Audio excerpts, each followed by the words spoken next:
Hi families, this is Mrs. Fancher from Waldron Annex. Today I'm going to talk to you about RTI Squared. RTI Squared stands for Response to Instruction and Intervention. So let's keep listening to find out what RTI Squared is all about. These are the RTI Squared staff. So we have Dr. Heather Sakarzik. She is the instructional coach.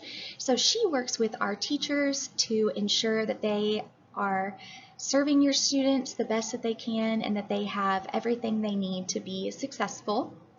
And then we have 3 interventionists. So the 3 interventionists are the ones who work directly with your child if they are served in RTI Squared. So we have Miss Jenny Head, Miss Elizabeth Fancher, and Miss Jennifer White. Like I mentioned earlier, RTI Squared stands for Response to Instruction and Intervention. So we are serving your children in intervention, but we are also speaking with their teachers to help with their instruction. A part of RTI Squared is giving the Easy CBM benchmark assessment 3 times a year, once in the fall, once in the winter, and once in the spring. This shows us which students should be served in RTI. If your child is in the 1st to the 10th percentile on the Easy CBM assessment, they would be served in Tier 3. That means that they are going to come to an interventionist for 45 minutes every day. If your child falls in the 11th to the 25th percentile on Easy CBM, then they're going to be served in Tier 2. That means that they might come to an interventionist or they might go to a classroom teacher to be served for RTI. And if your child is in the 26th to the 99th percentile, they are considered Tier 1. And that's where we want all students to be, is to be above that 26th percentile. They will not be served by us, the interventionist, if they are in the 26th to the 99th percentile.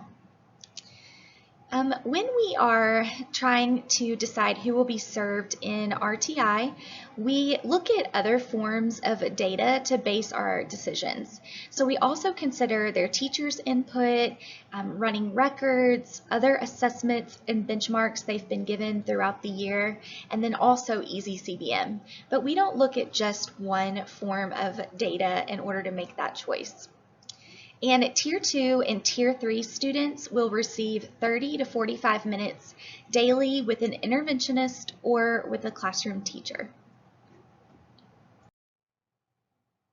So these are the goals that our 1st grade RTI students are working towards. First, we have letter sounds. So the students try to do as many letter sounds as they can in a minute, and the goal is to have 37 letter sounds per minute. That would put them in the 26th percentile. Phoneme segmentation, that's where they sound out words. We want them to be able to have 44 sounds in 1 minute. Word reading fluency is where they read sight words and sound out some words. We want them to be able to do 24 words in a minute. And passage reading fluency is where they read a story to us, and we want them to be able to read 28 words in a minute. All of those goals are for the end of the year. So when we give the May Easy CBM assessment, that's when we would like them to have met those goals. These tests that we give are a part of progress monitoring, and we test the students every 2 weeks to see how they're progressing, to see what we need to change. And all of the tests are for 1 minute.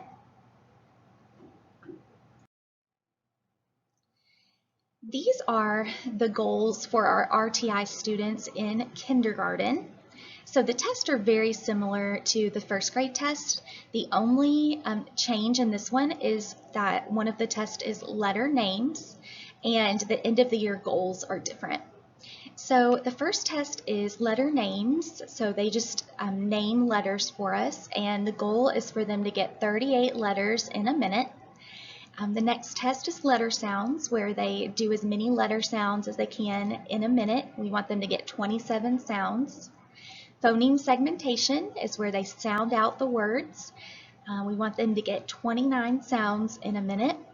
And then word reading fluency is sight words that they can read or words they have to sound out. And we want them to do 6 words in a minute. So again, these are our end of the year goals for our RTI students in kindergarten. So if your child is served in RTI and you want to look for ways to help them at home, here's some suggestions.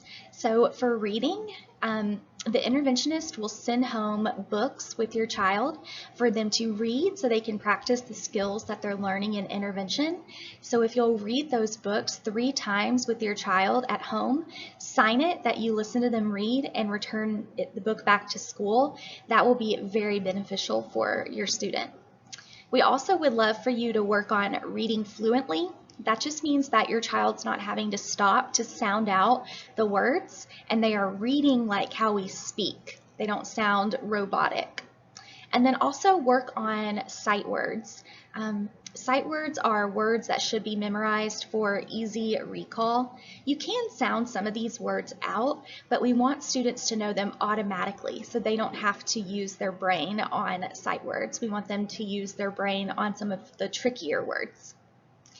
For math, your students can practice identifying their numbers 1 through 20. That just means knowing when they look at a 1, knowing that's a 1. They can work on writing numbers 1 to 20, making sure numbers aren't backwards or flipped or reversed. They can practice counting to 120. They can also practice counting objects.